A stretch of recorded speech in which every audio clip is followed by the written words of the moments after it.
Hello and thank you for joining us on the news on NTA International, reaching you live from Abuja. I am Ruth Aguele. Let's take the headlines. Presidential Election Tribunal strikes out motion of Hope Democratic Party seeking to stop the inauguration of President Buhari. Federal government highlights success story of the social investment program 3 years after. Plus, Nigeria and China poised to consolidate economic relations. And now let's get the details.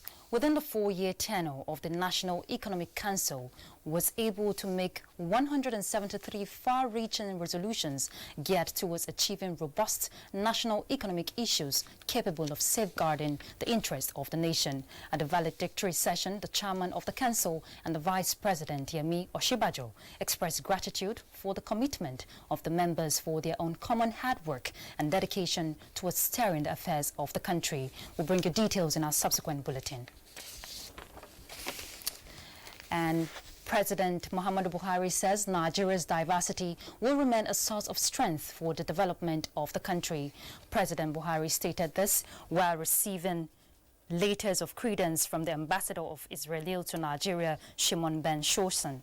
The president says Nigeria and Israel have enjoyed cordial bilateral relations, highlighting that many Nigerian Christians look forward to performing pilgrimage to the Holy Land in Israel. The ambassador congratulated President Buhari on his re-election, thanking the Nigerian government for extending an invitation to Israeli Prime Minister to attend the Democracy Day celebrations on June 12. Similarly, President Buhari also receives letters of credence of the Sierra Leonean High Commissioner to Nigeria, Solomon Gembe. President Buhari said he looked forward to continue working with President Julius Maada Bio to further strengthen the relations between both countries, emphasizing that both of them shared a common historical ground as former military heads of state who later became civilian president. The president lauded the resilience of the Sierra Leonean people in overcoming the tragedy of the 2017 mudslide in the West African country. And now to security matters, President Muhammadu Buhari has vowed to do whatever it takes towards bringing to an end the wanton killings in parts of the country with a view to restoring lasting peace and stability in the polity. The president, who summoned Governor Aminu Bello Masari of Katsina over the recent killings in the state by unknown gunmen, directed security agencies to not only fish out the perpetrators but ensure they are brought to justice. At the strategic meeting with the governor behind closed doors, President Buhari called for calm as government takes decisive remedy measures on the prevailing security challenges. Governor Aminu Bello told correspondent Adamu Sambo that the meeting with the president, which lasted about 1 hour, was fruitful and reassuring.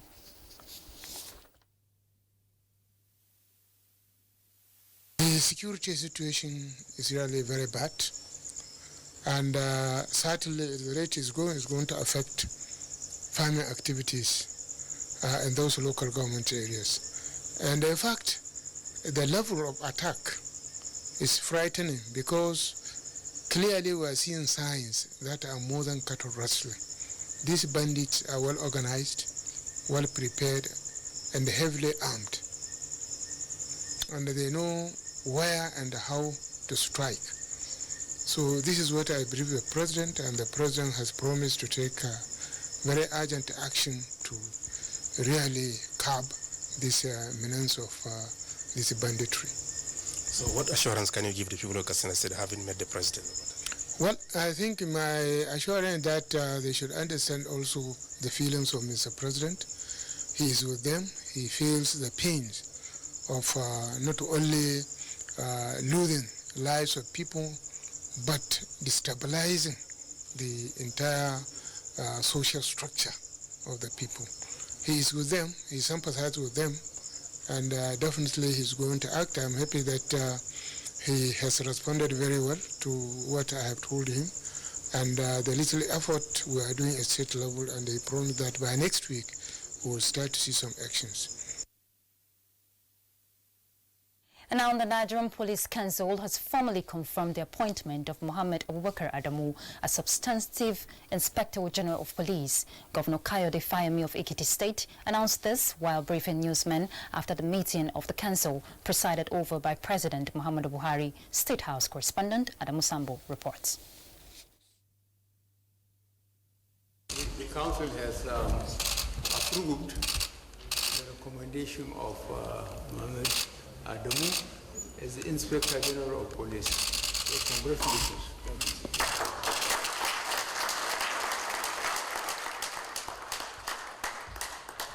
With this pronouncement by President Muhammadu Buhari, Acting Inspector General of Police Mohammed Adamu is now confirmed as Nigeria's substantive police chief.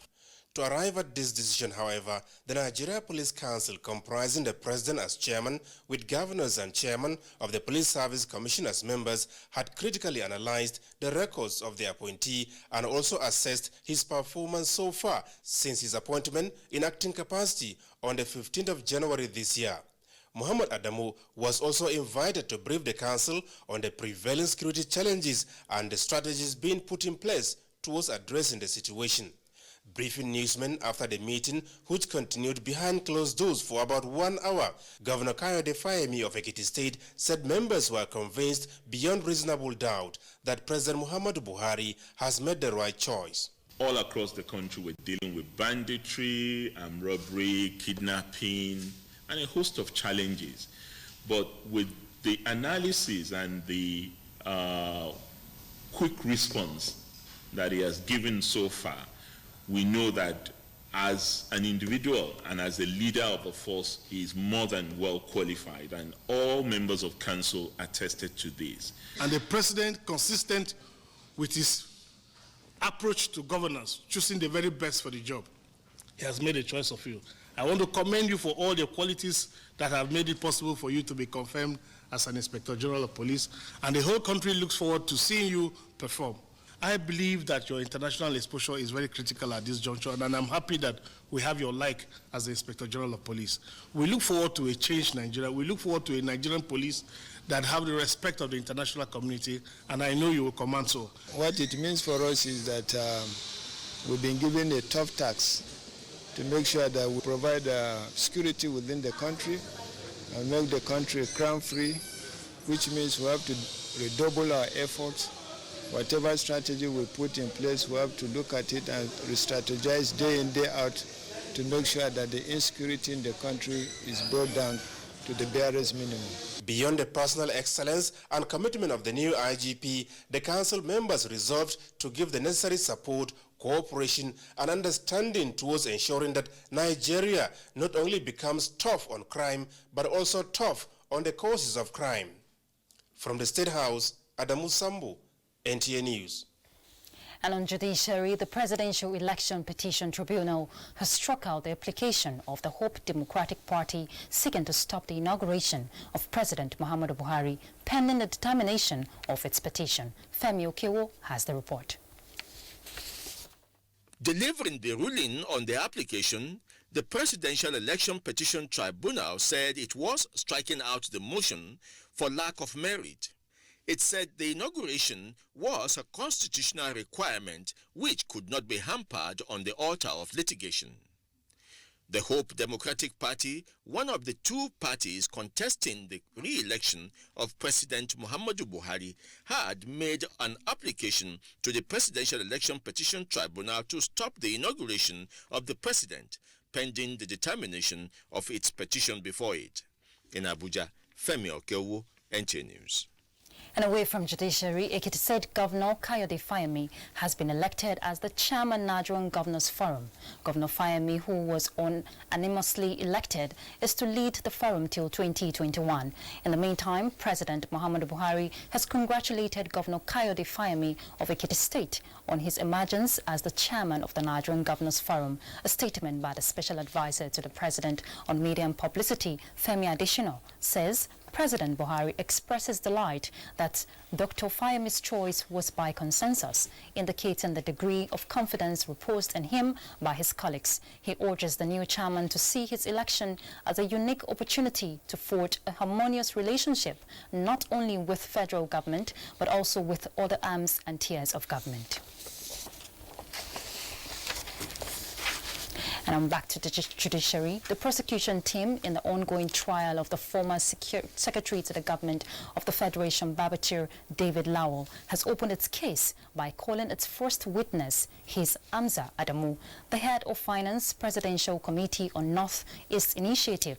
Babachir David Lawal is standing trial on a 10-count charge by the EFCC for allegedly securing contracts worth hundreds of millions of naira without executing them. The witness sought to tender an evidence before the court, which is payment voucher made to Roller Vision, a company standing trial along with the former SGF as the fifth defendant.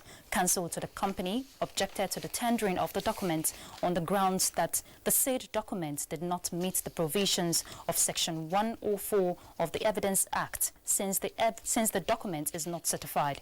After taking arguments from both parties, Justice Jude Okeke adjourned the case to the 17th and 18th of June for ruling and continuation of the trial. And now the federal government has denied reports of threats to Nigeria's foreign assets based on a judgment of arbitral tribunal. Attorney General of the Federation and Minister of Justice Abubakar Malami stated this in Abuja while reacting to claims in the online media that Nigeria was in default of a judgment. Femi Okewo has the details. On the 31st of January 2017, the arbitral tribunal in the United Kingdom and the United States rendered a final award against the Ministry of Petroleum Resources based on a dispute which has been on for about 20 years now between the federal government and a foreign petroleum company known as P&ID. But Minister of Justice Abubakar Malami said in spite of this, it is not true that Nigeria's assets abroad were under threat. He said this is because every process has been put in place to challenge the award. P&ID never began the construction of the project in contention, although it alleges it incurred about $40 million in preliminary expenses. In view of the huge arbitration award, the current administration took positive steps in challenging the award. Thus, the federal government is duly represented in the proceedings in the United States and the UK by the foreign law firm. The Attorney General of the Federation called on the Nigerian people to therefore ignore the alarmist claims that Nigeria's assets in the United Kingdom could be seized. There is no threat whatsoever as far as execution against the assets of the federal government is concerned. And this is a matter, as stated earlier, that has been on even before this administration came into place, and we have been successfully conducting these matters and then having the interest of the federal government adequately protected by way of ensuring that nothing adverse happens to the assets of the federal government in terms of the execution of the judgment at hand. Just as the Solicitor General of the Federation, Dayo Akpata, assured that the Federal Ministry of Justice were following up on challenging the arbitral award. In Abuja, Femi Okewo, NTA News. You're watching the news on NTA International, reaching you live from Abuja. Let's go on a break. We'll be back. Stay with us.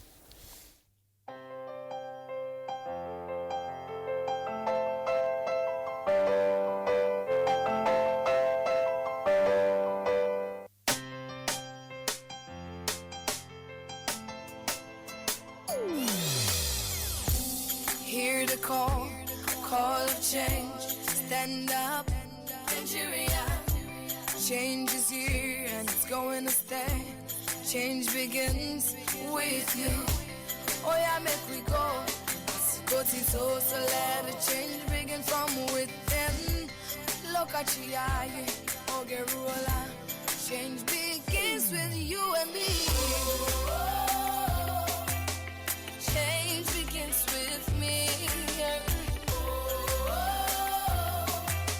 Change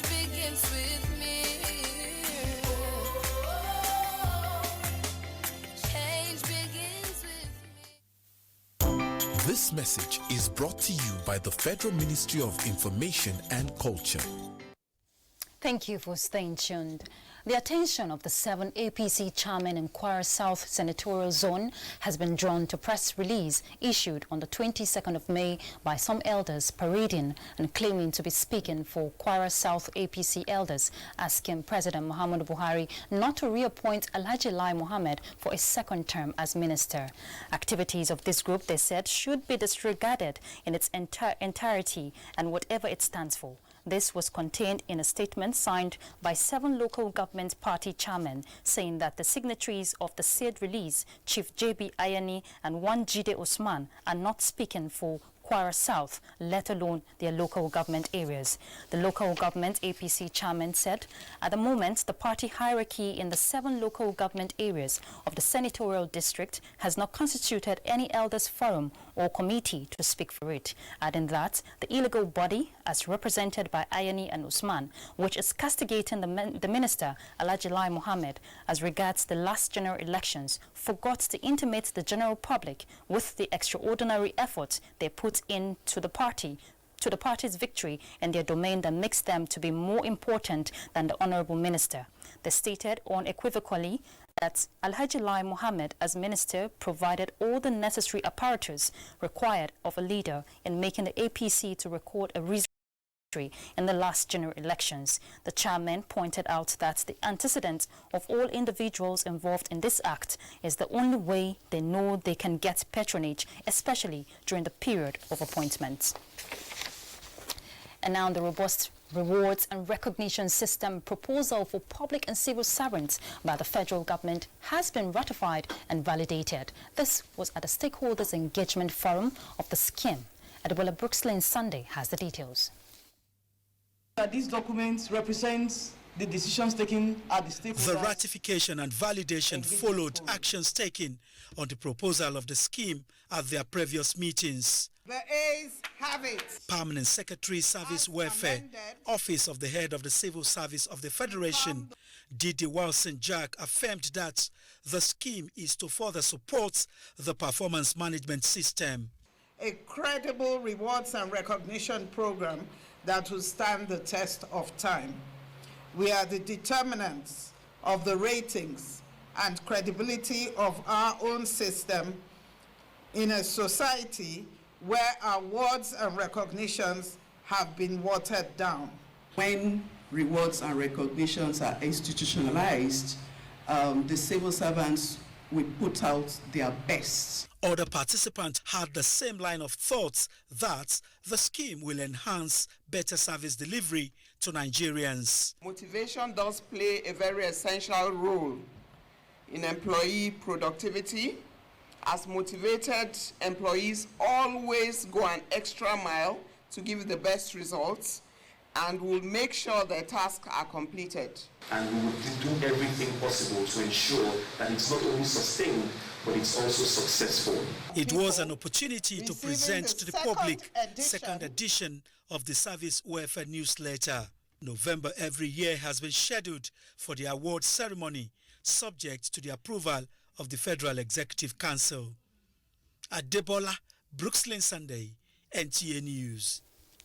And on legislature, the House of Representatives has passed the Money Laundering Repeal and Reenactment Bill. National Assembly correspondent Lami Ali reports that the bill was among the 9 passed at the Thursday's plenary.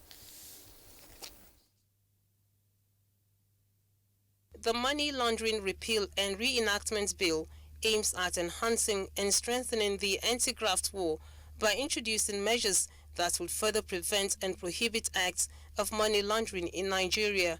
The lawmakers also passed at second reading a bill for an act to repeal the National Commission for Colleges of Education Act and establish the National Commission for Teacher Education, which was forwarded from the Senate for concurrence. This bill seeks to reposition the Teachers Commission Education for the purpose of effectively discharging its statutory mandate of training teachers that will be qualified enough so that the inadequacies in the teachers' education or what we have in the commission will be addressed and have one. That's a good development for this nation. A bill to establish Chartered Institute of Forensic and Investigative Professionals of Nigeria was also passed. Meanwhile, the House, as Committee of the Whole, approved the recommendations of House Committee on Gas Resources that investigated a joint venture contract of NNPC and Chevron worth $1 million awarded to Diacrino Services Limited, which the House discovered was not a legal entity as confirmed from the Corporate Affairs Commission. Tuesday's plenary also approved Niger State government's external borrowing plan of $266 million. Under the 2016 to 2018 external borrowing rolling plan.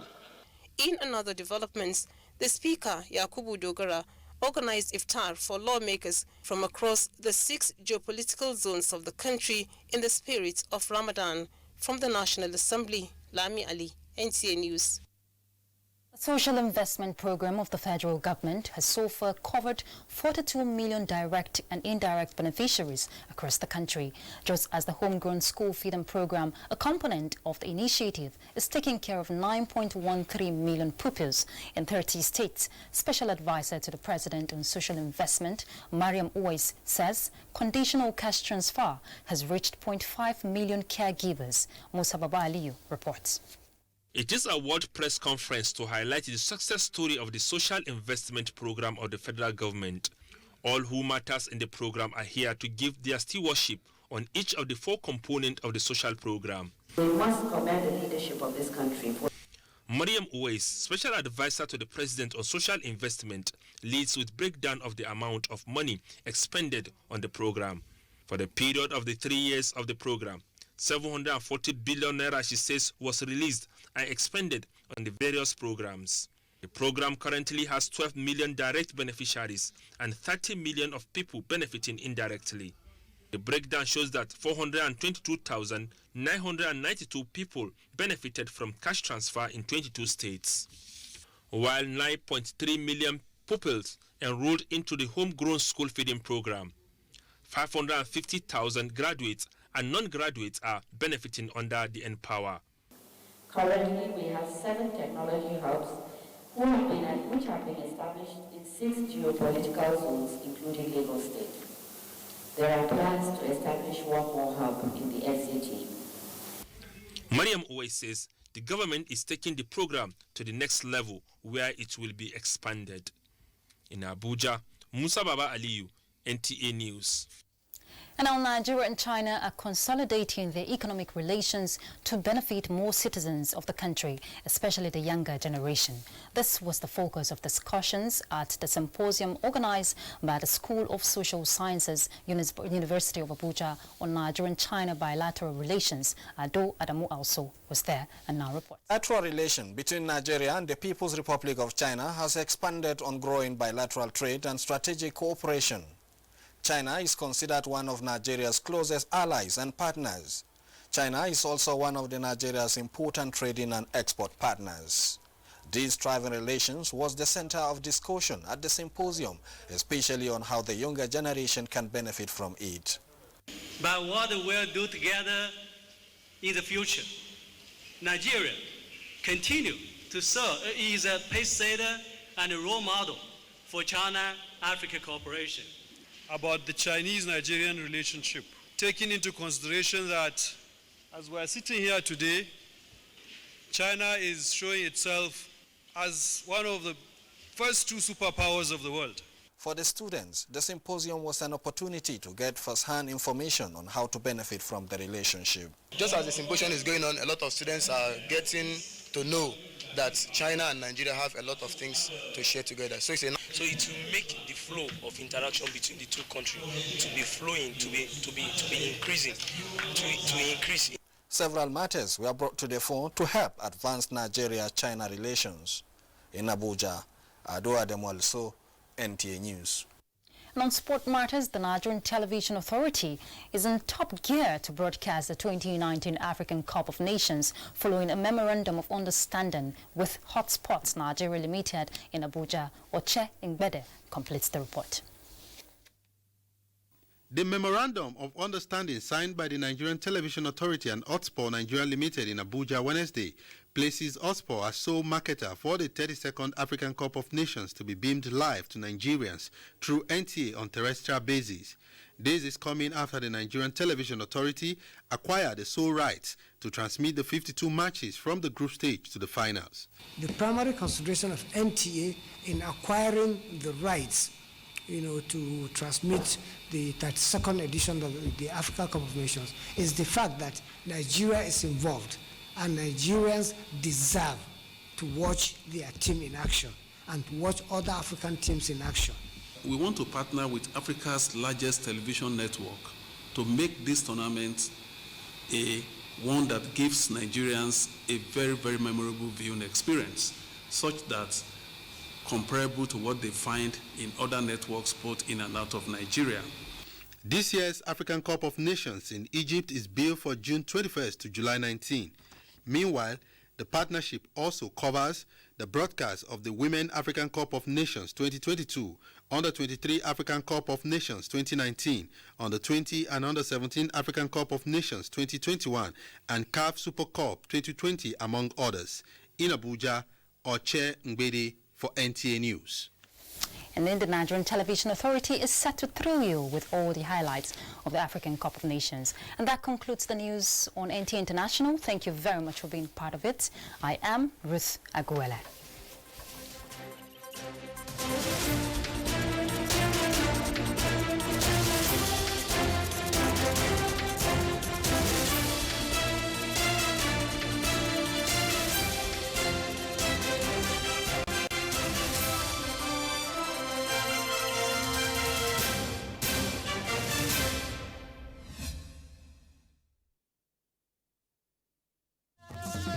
A giant in the sun, rich in human and natural resources, a land of cultural diversity for tourists' appreciation.